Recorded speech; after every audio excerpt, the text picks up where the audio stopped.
Hello, my name is Dionne D. Hunter, and I am the event coordinator of a Night of Artistic Renewal. Representation Equals Power.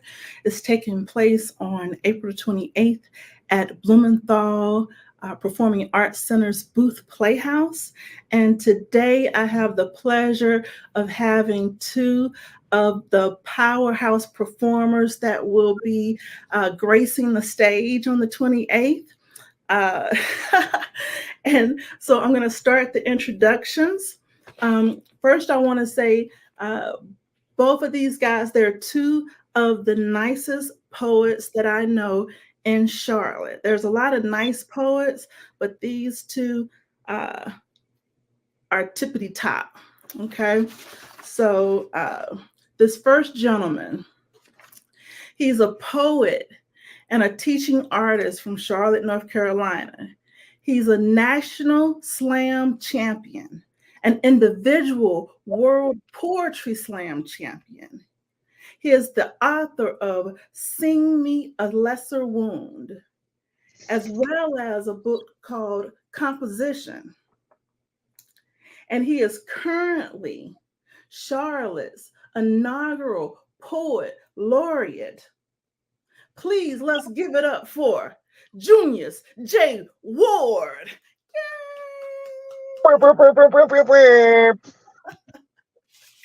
Hey, Jay. Hey, thank you.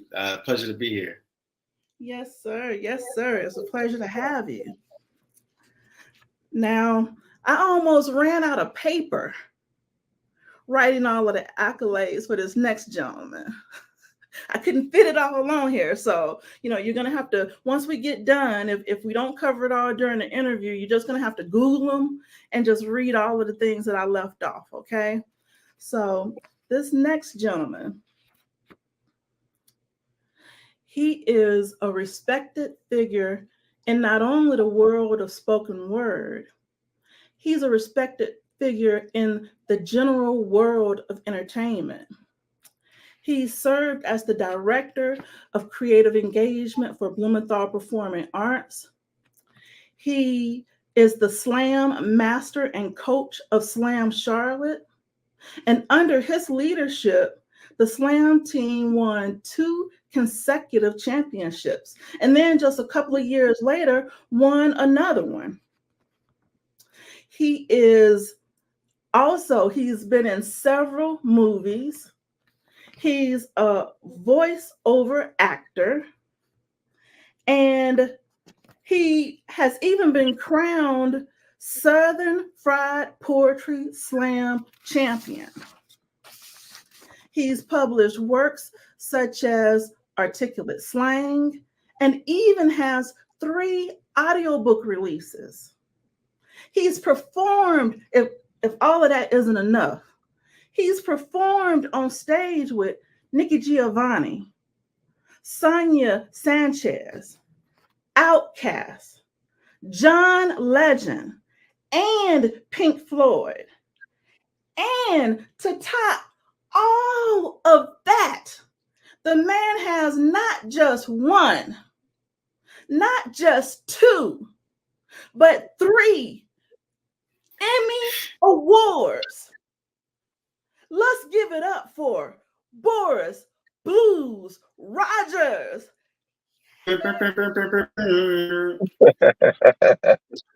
Thanks, y'all. Appreciate that. Blues got the kind of resume that make you want to rewrite your resume. Yeah, you hear a resume, you just kind of want people to be like, all right, just skip to the end. No.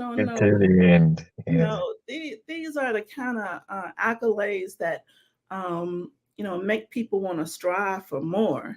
I feel privileged to have both of you. I'm like touching the hem of the garments, greatness here from both of you all. So it gives me something to reach for. So now I would like to know, maybe starting with Jay, how did you start your poetry journey? how did you become, a poet?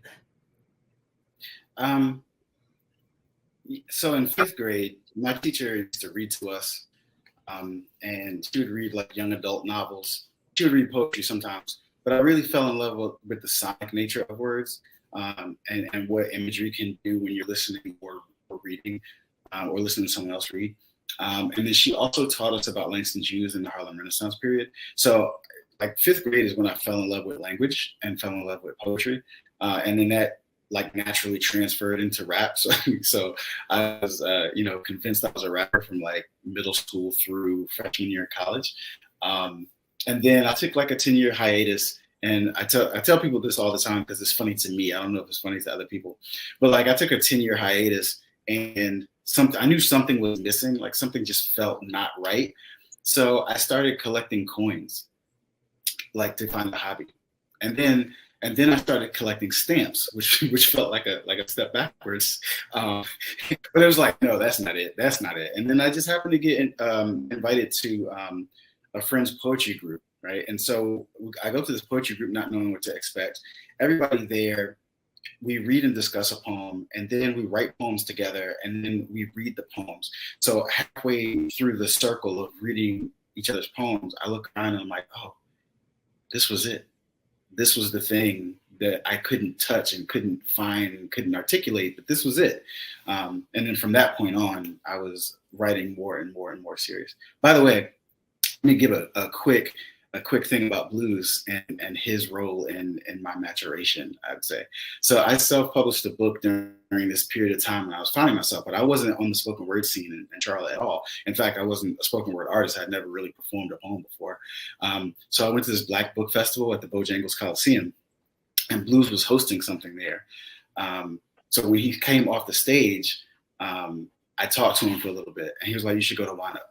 And then Danny Cook was there selling the book. And she was like, you should go to Wine Up. And Wine Up began my formal introduction into spoken word and what the possibilities of performance poetry can be. And that kind of opened up all the rest of the doors. So shout out to Bluz. All right, Bluz. Hey, can I jump in real quick? Sure. Jay, what is the rarest coin you have collected? That's where I landed. You said you collected coins. The closest I got was this 3-legged buffalo nickel that when I actually when I actually had somebody look at it, they were like, it's 4. You just like, it's like it was like a little snippet of the leg that you could just barely see. There's like, yeah, this is not one of those coins. This is a regular coin. That probably also at the point where I was like, yeah, this ain't it. That's funny. That's funny. So, Bluz, did any of that resonate with you? How did you get into the poetry scene? Where did you? What was your start? Probably not. Well, I don't want to say that. It may be just as sort of this awkward nerdiness as Jay Ward's, and wasn't quite coin collecting. We had to rewrite Shakespeare, and we're talking like, I'm about to date myself. This is like 93. So our teacher was like, rewrite Shakespeare in this modern way. And so it was, Juliet's from the east side, Romeo's from the west side, and it was real urban, if you will. But there was this time, even before that, me and like 3 of my other friends, we were in civics class, I think. And we'd be writing these battle rhymes to each other and then like passing the note around. So think we're like killing each other. We'd write this note and then we slide it over to the next person and they write underneath that. So it was a cipher, but all on paper. And like, we never said these words out loud to each other. It was always written down during class. But I think it was in that point in time in high school that I was interested in writing. And then, of course, I turn in that project for the teacher and she gives me like a C or something. And I was like, there's no way. That's got to be like an A at least, So that's when I sort of had the discovery of what poetry could be and what it didn't have to be, right? It didn't have to be, you know, Henry Longfellow and all these long, sort of white, boring-ish, you know, poet dudes that were out there. It could be this hip hop that we were into. It could be these lyrics that we were into, and these Harlem Renaissance folks that came along. But my real sort of like trial by fire and thrown into the waters of Lake Minnetonka of it all was I had my heart broke for sure. Like I was in a relationship and I thought things were going to work out and they did not. And I was super sad, like very emotional. And writing was the way out. Writing was because I felt terrible, but I needed it to stop. And poetry was this is so cliche. Poetry saved my life. It did. Like I sort of wrote my way out of it. And there were stages. There were stages to my poetry career. It was started off emo, very sad. I was writing all the sad stuff, and everybody's like, "That's pretty sad." And then somewhere in that journey, I got into erotic because when I started doing that, the ladies responded. I'm like, "Oh, this feels good," ooh. And I thought that's all I would ever do. And then I met Jessica Care Moore. She came to UNCC one day and completely transformed the way I wanted to make people feel with the way that I write. She made folks cry. She made folks laugh, and it was genuine. And it wasn't a one thing that they felt. They felt like they could walk away better than who they were when they showed up. And I was like, that's what I want to be able to do. So, and Jessica Care Moore was that person. And then, of course, somewhere in that journey, Terry Creech, he hears me and he's into poetry. He moves to Texas, comes back, and gets us into slam. So it's a wild ride of people you meet and get to hear who inspire you. You inspire them, and they come back and transform who you are. So not a Buffalo nickel in the bunch of it, though. I wish there was some coinage. Some coinage. A three-legged buffalo nickel. Okay. Listen, listen, I feel like if Ward finds this three-legged buffalo nickel, we never get a J Ward. We have billionaire bad guy. We have a whole different Julius. Yeah, Gru. Yes. That's oh God, that's great. That's hilarious. So now, in both of you guys' journey, in your resumes, well, first I want to ask you about the slam. So were you guys were on the slam or dealing with the slam at the same time? Were you under or coached by Bluz as a slam artist? Yeah, once I actually finally started slamming. I mean, it was a whole journey to get to the point where I would start slamming. But yeah, I was absolutely under Bluz the whole time, and I learned so much about writing and performance and working with the crowd and slam strategy. I tell people all the time, like, if you want to get better, come to Slam Charlotte. That's true. That's a true statement. But that's also to say that's like Michael Jordan saying, "Yeah, I got coached by Phil Jackson." Like Jay was already good at the talent. He already had the talent. It was there, right? The writing and everything was there. It was how to play the game. Like he learned how to play the game. I think that's the most that I can teach poets who come into Slam Charlotte, who came into Slam Charlotte. Like if you made the team for a reason. Like you were good enough. But I'm gonna teach you how to play this game and elevate what you do to win the game. Like after that, and I would always tell them, like, listen, this thing that we do is only temporary. It's only for the summer. We're gonna go in here, we're gonna have some fun with these words. But after that, everything that you need to create and build for yourself is on on you. It has to grow. Slam is just a game, and it's a opportunity for you to grow your craft and skill it a little bit and scale it a little bit. But for the most part, it's there and it's gone. Everything else is on you and continues to be greater than this game that we're playing. So yeah, I thank you so much, Ward, for one. We kept trying to get this dude to slam. Like, oh my God, bro, just come on. He was like, I'm not good enough yet. I don't know. Like, if you don't shut up, man, it's just come on. But once he got in, again, it's like LeBron James. Like LeBron James, Kobe, whoever you want to call it, once he got in the league, was unstoppable. Like, was a force, and it's evident in everything that he's won. So, yeah, I taught him a thing or two, but the talent was already there for sure. So when you say play the game of slam, what does that mean exactly? Slam is a game. It has rules. You have 3 minutes and 10 seconds to do a poem, and then you're judged. And if you're judged on a scale of 0.0, meaning that's the lowest score you can get, all the way up to a 10, that's the best score you can get. And you do the best you can with the poem that you have to try to get the best score so that you win the game. And there's strategies as to what poems to present, who your judges are, what the room feels like, to use a mic or not. Like, there's so many variants to that. But once you sort of figure out the system for your set of poems, you can win that game pretty easily against everyone. And I say it's a game because anyone can play it, but not everyone is going to be good at it, right? Not everyone is going to be good at it. One, because maybe you don't like performing. Or two, and this has been a thing on socials for some reason, maybe your poem is not good.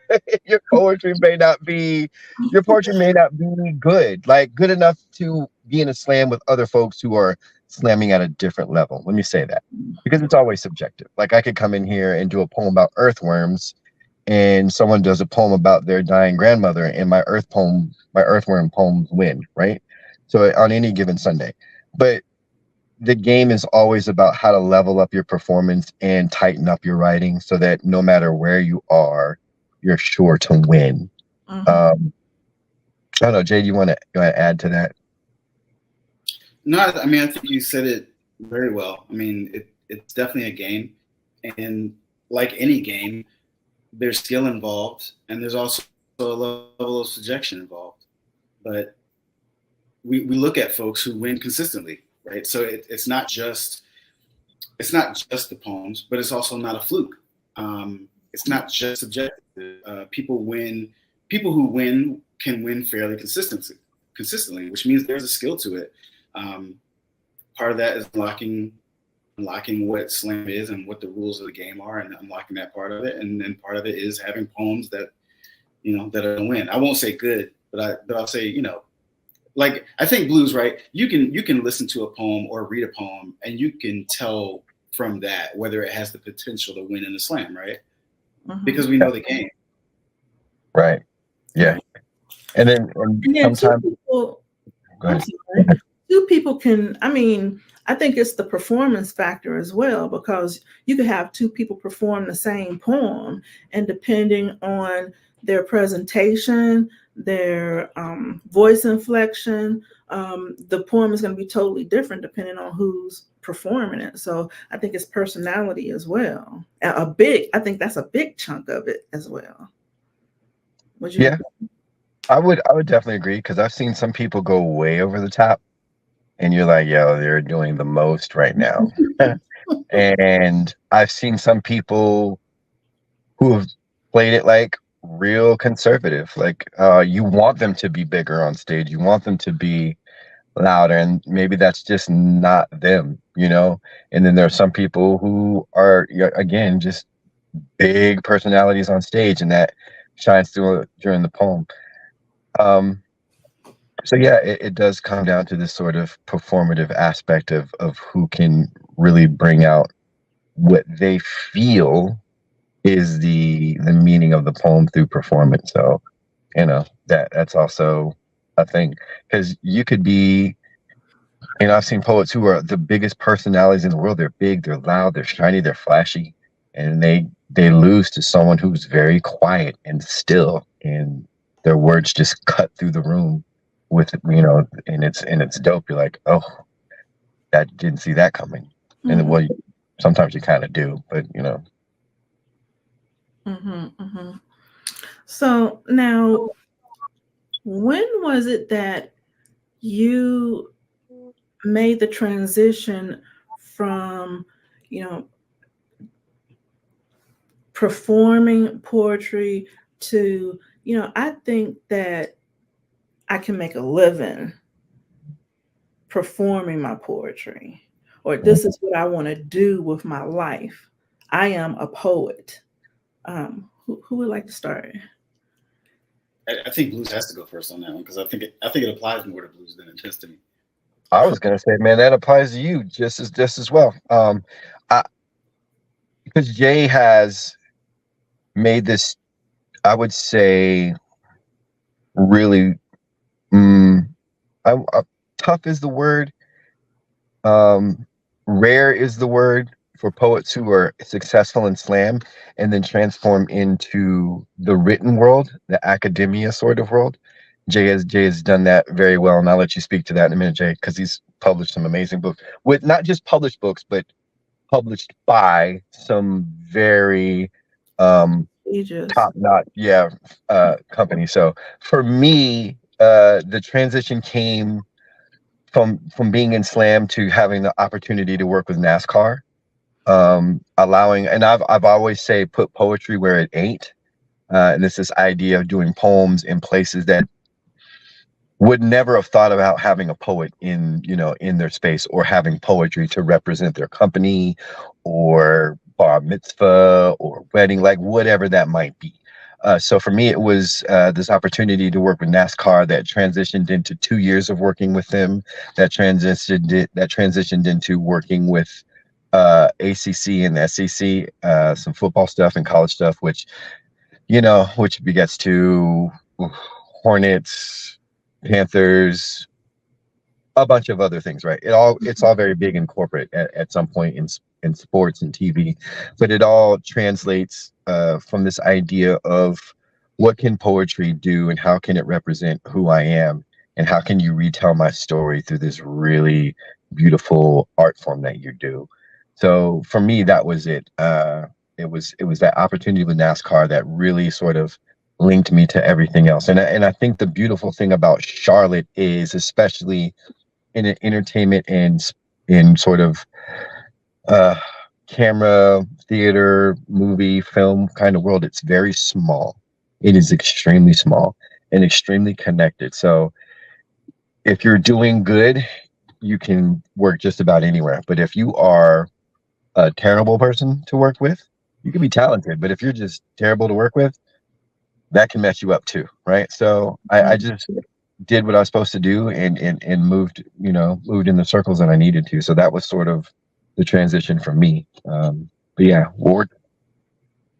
Yeah. So I guess the reason I said it applies so much more to you is because you've been a full-time artist now for so long, and you've been like setting the guide for us as poets of what we can do, not only to be better at our craft, but like to find ourselves in new lanes, and to push the craft. I'll talk about the transition that you spoke about. So transitioning where I'm kind of doing performance poetry, but also the more literary side of poetry, for me started in 2016. I went to Callaloo, which is a creative writing workshop, 2-week intensive. It's the first time I've ever done anything like that. And I literally had a Pulitzer Prize winning poet, and then also one of the greatest poetic voices in the country as our instructors. And they literally would go line. I felt so out of place there. And there were a couple of other poets that were in slam there, but most of these were poets that were literary, as all Black poets. And we went line by line through each other's poems. And when they would go line by line through my poem, it was apparent that I was miscommunicating. It was things that in a performance poem, it works because there's no time to sit with the work. But when you sit and read the work, line by line, they're interpreting what I've written. And I realize I've got false signals in here, and the metaphors are conflated, and some of this language is weak. And I'm seeing this like, oh wow, this is okay. By the time that 2 weeks was over, I was looking at writing a completely different way, and I was trying to apply that in slam, which I did. I did apply it in slam, But since that time, I went to other workshops. I went to Tin House, and I went to the Frost Place, and I went to the Watering Hole, and I went to Bread Loaf. Right, I went to all these places, and I got what I think is a pretty great education, for somebody who doesn't have an MFA. And it made me look at writing differently. So by the time I got to 2019, which was the individual World Poetry Slam, by the time I got to 2019, I was already thinking, how do I apply this to the page and start getting published and start doing these things? And I think we often in the slam world refer to slam as a door, as opposed to like a final destination. And I was thinking, where was my door leading? I'm looking at Bluz, and I'm looking at Asia Sampson, and I'm looking at a multitude of people in slam, Donna Smith, right, and what they do after, and Patricia Smith, right, what they do after. And for me, it felt like I was leaning into the world of page and leaning into hybridity of maintaining myself as a performance poet, but also going into the literary landscape and trying to take the same techniques I've learned from slam and from spoken word and kind of, mix them together. So that was my bridge. I would say in 2019, I took it more seriously to actually, it helped that NPS was gone by this time. And so there wasn't another National Poetry Slam, and there wasn't another World Poetry Slam either. Like 2018, we won, and that was the last National Poetry Slam Championship. And in 2019, I won the IWIPs, and that was the last, World Poetry Slam. So it made it easier for me to actually kind of step over and say, okay, I'm going to bridge and do this other thing.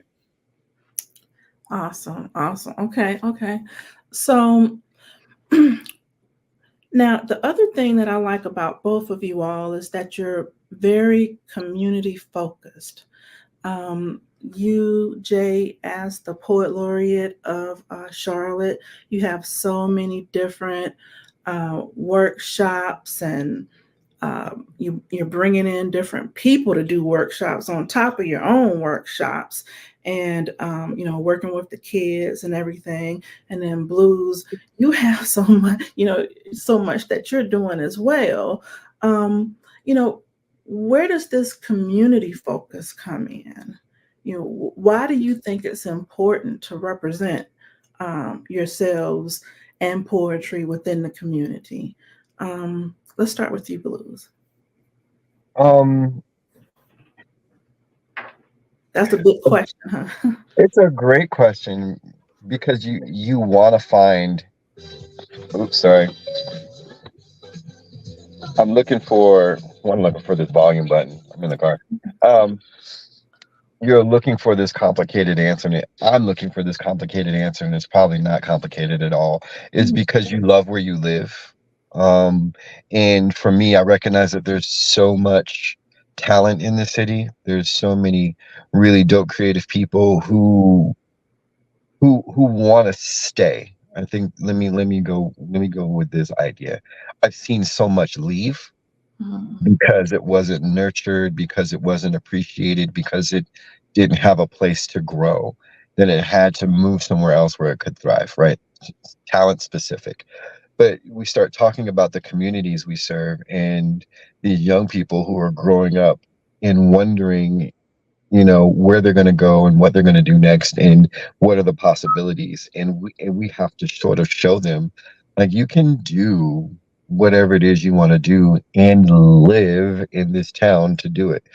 It's not easy, but it's not impossible. And it's a beautiful thing to go to New York to learn. It's a wonderful thing to go to LA and learn. It's a wonderful thing to go to any of these cities and learn and grow, but come back home at some point, because there's so much here to have and be a part of.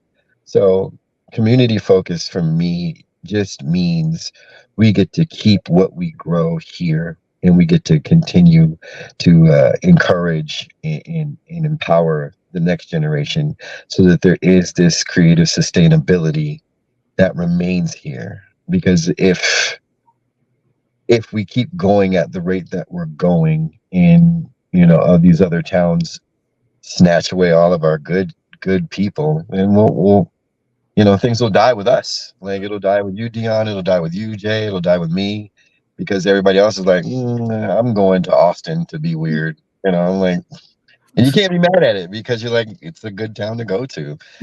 And we've all been around enough to see these other cities, and they're great, but we're just as good, right? We have just as much to offer if we do the work. So it's a matter of really pouring back into community and seeing what the potential is, and knowing exactly who we are, and exactly knowing what our potential is, and then helping that, thrive.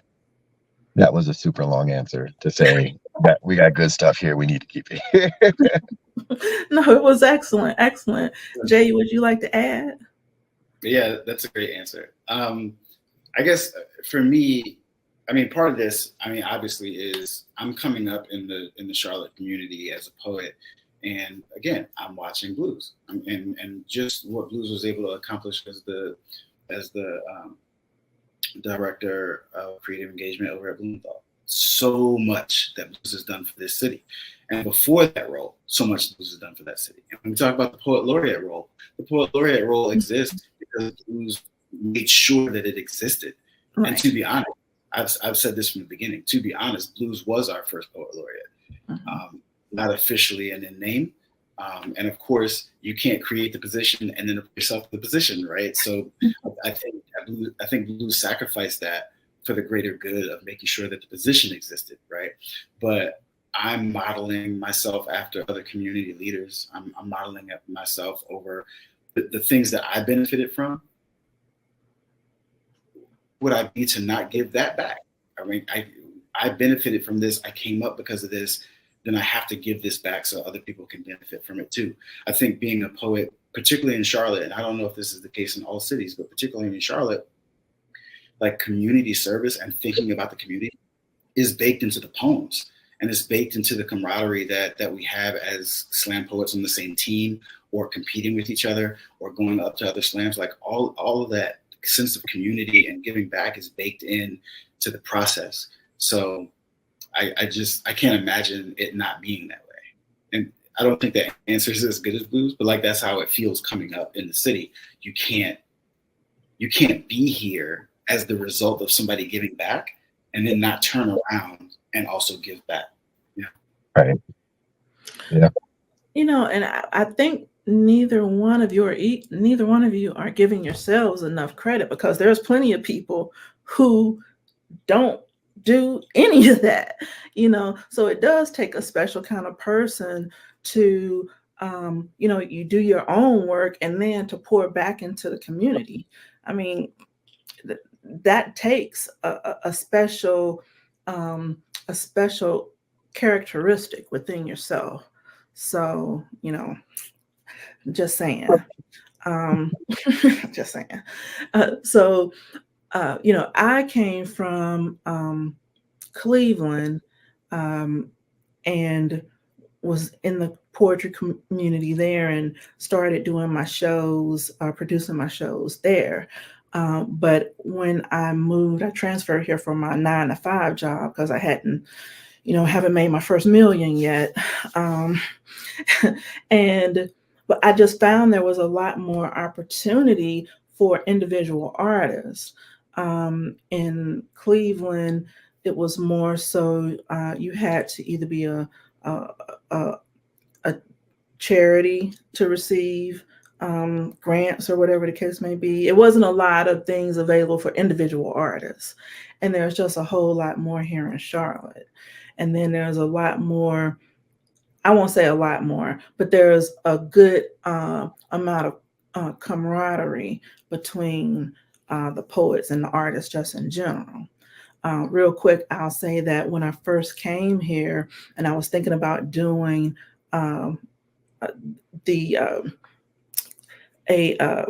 new edition of my show, that it was originally called A Night of Artistic Seduction.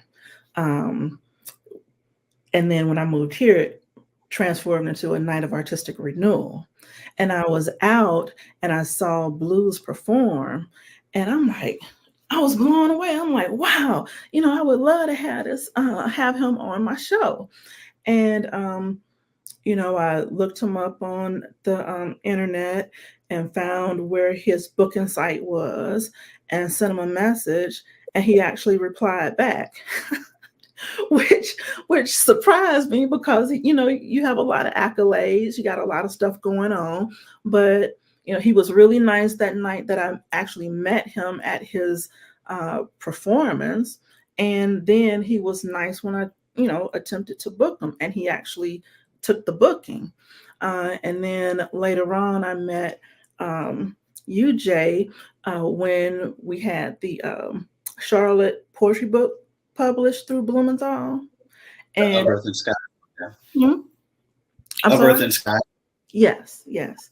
And I saw you perform, and you know, walked over to you. I don't know if either one of you guys remember the stories that I'm relaying, but walked over to you and just asked you a couple of questions, and you were just so friendly. And you know, the rest is history. So, you know, um, depending on the person, depending on the place, those connections, you know, may or may not have been made. So, you know, you're genuine folks. So, you know, when I give you compliments, I'm just not blowing air at you. I'm actually, you know, being honest. So let me ask, speaking of, you know, the show, A Night of Artistic Renewal, you all, Bluz, you've actually been a part. This is the fourth volume of A Night of Artistic Renewal here in Charlotte, and you have been a part of each volume. And I would just like to know what caused you to say yes to being a part of it initially, and why have you chosen to continue to be a part of the show? That's a great question. One, um, it's a great concept. It's a great show. There is a real vision to it. It is a real vision to it, and a real purpose and intentionality of what you wanted to create for the city of Charlotte, right? And I would say the world, because you managed to level up what it was. Like, it wasn't like it was just we gonna do it one night. It was on Amazon at some point. Like, it's wow. Anyway, uh it's continuing to say yes to you and yes to your vision. And then I say yes without sort of knowing the lineup, and then I find out the lineup, and then I'll be like, yeah, I'm glad I said yes, because the lineup be so tight. And I'm not just talking about poets. There are people on this lineup that I did not know or know about. Ungraceful Jay, I knew about. And I was like, anytime he is on the bill, I want to either be in the building to see him, or at least say I shared the stage with him, because he is always so dynamic. But you managed to gather the best of the best, and also gather those who are up and coming. And that's not an easy thing to do, right? Because you're putting on a high caliber show, but you're also offering opportunity to folks who have never been on this size of a stage, and they shine through. So it's saying yes to all of that, because I think that's sort of the thing that, when I look at what I want to be able to do, or whenever I'm considering, community work, who I've worked with before, the vets, the old dogs, the old kings, the old guard, as well as the avant-garde, the new, the up and coming, the fresh, who's looking to change the game, break the rules, and disrupt it all, because they're just as important. Because I think we've all been there. We've all been the new kid just wanting a shot to prove ourselves. And we have to be those people who say, all right, listen, I've got this opportunity. I've seen maybe one or two things you've done. Let's just take a chance to see what happens. So I like saying yes to you, because you say yes to a lot of people and give them that opportunity. So I like being a part of those conversations and a part of that kind of history, for sure. Well, thank you. Thank you for that. And just to clarify, so Volume 3, A Night of Artistic Renewal, History in Living Color, is still available on Prime Video. And I didn't get a chance to tell you guys yet, but last night I actually got the word, and it's searchable on Tubi as well. Come on, Tubi. So I think that we might win. I don't know what's a TV award, because I think we would be one of the. I really enjoy some Tubi movies, but I think that we would be like top notch. What you think? Yeah. Yeah. Top Tubi. Top Tubi. So now, Jay, I'll ask you the same question. You're a busy man. I mean, you got a lot going on. Even this evening, you were running from show to show. That's because this is National Poetry Month. You're the poet laureate of Charlotte, so you got your plate full. So why did you take the time to be a part of the Night of Artistic Renewal last year? And let me make sure everybody knows that you are part of that lineup that is available on Amazon Prime and on Tubi as well. Yeah, I mean, I was happy to be asked. I think, like Blue said, also seeing the lineup, but also knowing I missed the one before that, and I intended to come, but like I think it was the same thing where the schedule just got super hectic. So I was really happy to block it off in the calendar and be part of that. As Blues was saying, like, not only is it a mix of like up and coming and established, but it's also a really hard mix of national talent and local talent. I think events in Charlotte sometimes take a knock if it's too international, because then the local artists are like, oh, well, look at the local artists. But then if it's all local artists, then you get a knock from the ticket buyers, because they're like, oh, but it's all local, so we could whatever. So it's a really good mix of national level acknowledged, recognizable talent with local talent that lets the ticket goer know, like, once they come to the show, you understand there's national level talent here in Charlotte. You just call them local, but they're the same. And so you get these national level singers and musicians and poets and painters and all of this together. It really is a night of revival. You do walk away feeling inspired, no matter what your art form is. Even if you're not an artist, you just enjoy art, you can't help but walk away inspired because of what you're hearing and seeing and listening to. It's a lot. It's a lot. You're getting so much value for the ticket price. And that's going to help local community, but it's also going to help incoming artists, and it's also, exposing you to national artists that you might not have heard of yet. Yep. Yeah. Thank you, Jay. Thank you. And I always mention that my passion for bringing the show out to the public is because, growing up, my dad was a single father because my mom passed away when I was like 7. So he was 28 trying to handle 3 kids, and he had barely enough money to pay for the babysitter and make sure we had something to eat and put clothes on the table. So going to a artistic event was not on the calendar. Okay. And I think that everyone, no matter what the income level, needs to have the ability to be touched by the arts. And when kids do have the ability to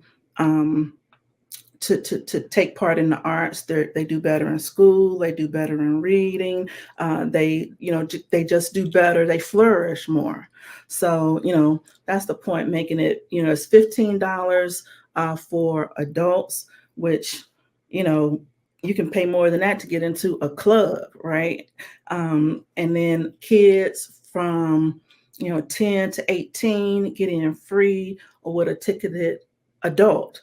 So, you really can't beat it. It's a good date night, a good family outing night, or a good, hey, I just want to come out and see some fantastic artists on the stage.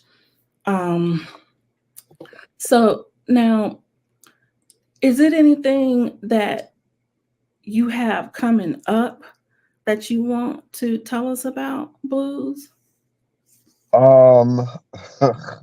There's always something coming up. I think for the most part, if you just keep up with me on IG, BLUZ, I tend to post the stuff that I have coming up there. I'm working on a new book, so I think that's sort of maybe the bigger thing, and an album as well. Um, yeah, man, and just in these streets, working on a few things here and there. Just follow me on IG, and you'll get all you need.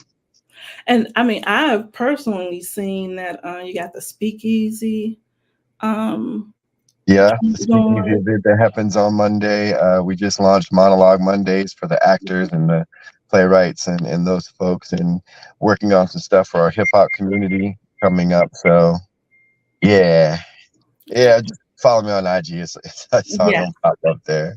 Okay. Okay. And what about you, Jay? Yeah, a lot of stuff coming up, but there's a series at the library, University City Regional Library, workshops and office hours with the Poet Laureate.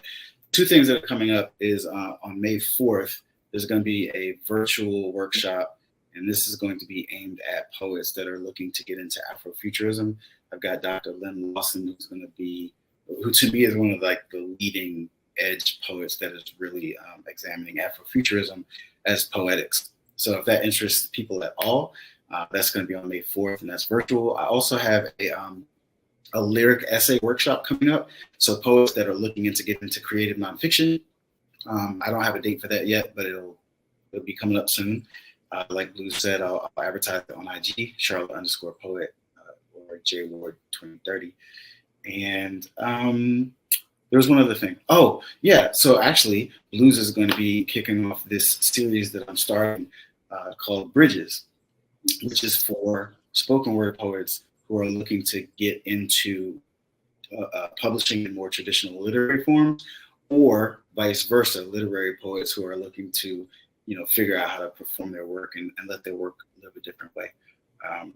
So the very first in that series is in July, and Bluz kicking us off for that.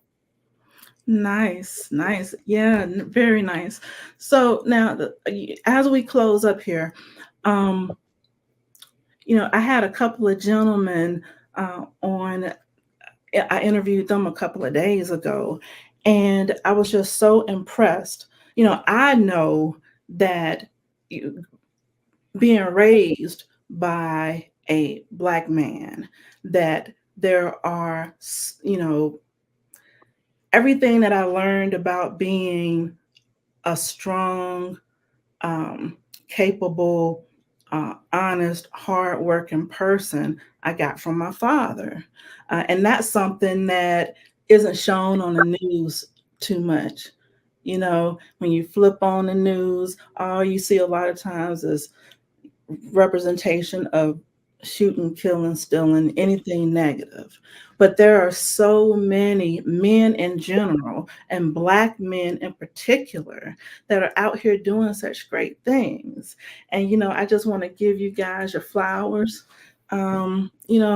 Bluz, you are a dad out here, with some of your poetry, talks about your kids. How do you feel about being that a positive role model for not only your children, but most importantly your children, but for Black youth in general? That's a great question. My dad was like a central point in my life, and we grew up military, so it was constant moving around, constant changing of my environment, but he was consistent, right? And I think that consistency has helped sort of let me identify who I am, but also realize that I can see and be a lot of different things inside of the work and still remain a strong Black man. So when I became a father, it felt like this innate thing, like I know exactly what I'm doing, and then again I have no idea what I'm doing, right, at the same time. So it was a wild race. But I think that is what we have to adhere to a lot, because this narrative in sort of these American media and American telling of the black man is that we are absent fathers, and we are statistically criminals, that we are just not good people. And even when we say, even when we say we're here, this is what I'm gonna do for my daughter, we often get pushback. Like, that's not how you're supposed to parent. This is how you're supposed to, like, when we're there, we get crap for it. When we're not there, it's when you're not there. So I think it's also just saying, no matter what the world says or tries to paint me as, I'm going to be present, I'm going to be purposeful, and I'm going to be impactful in my child's life, no matter what. So I think that's the thing that I learned from my father that I want to impart upon my kids, but also let the world see that. Let the world see, like, hey, there's a black man out here who's a good father. But I also look at other black fathers and be like, yeah, I see you, bruh. You're doing it, and I'm proud of you, And it's wild. I shouldn't have to say that. I shouldn't have to say I'm proud of you. I should just be like, you're doing what you're supposed to, right? You are doing what you're supposed to. But we live in a world where they keep reminding us that we're not supposed to be here. Like, it's wild. It's super wild. But I enjoy being a father, and I enjoy writing about being a father. My kids are hilarious and witty and worrisome and lovable and all the things. So it's definitely the best part of this journey I call life. And all of the things. I like the way you put that. Yeah, definitely. There's the majority of the of black guys out here are doing what they're supposed to do. The representation is just not projected so that the world can see it. So, thank you. Now, Jay, so Jay is, in my mind, a very respectful guy. I know you had a fiance. I'm not sure if the marriage date came up yet or not, but he's just. Yeah, we got married. Yeah, we got married in October of last year.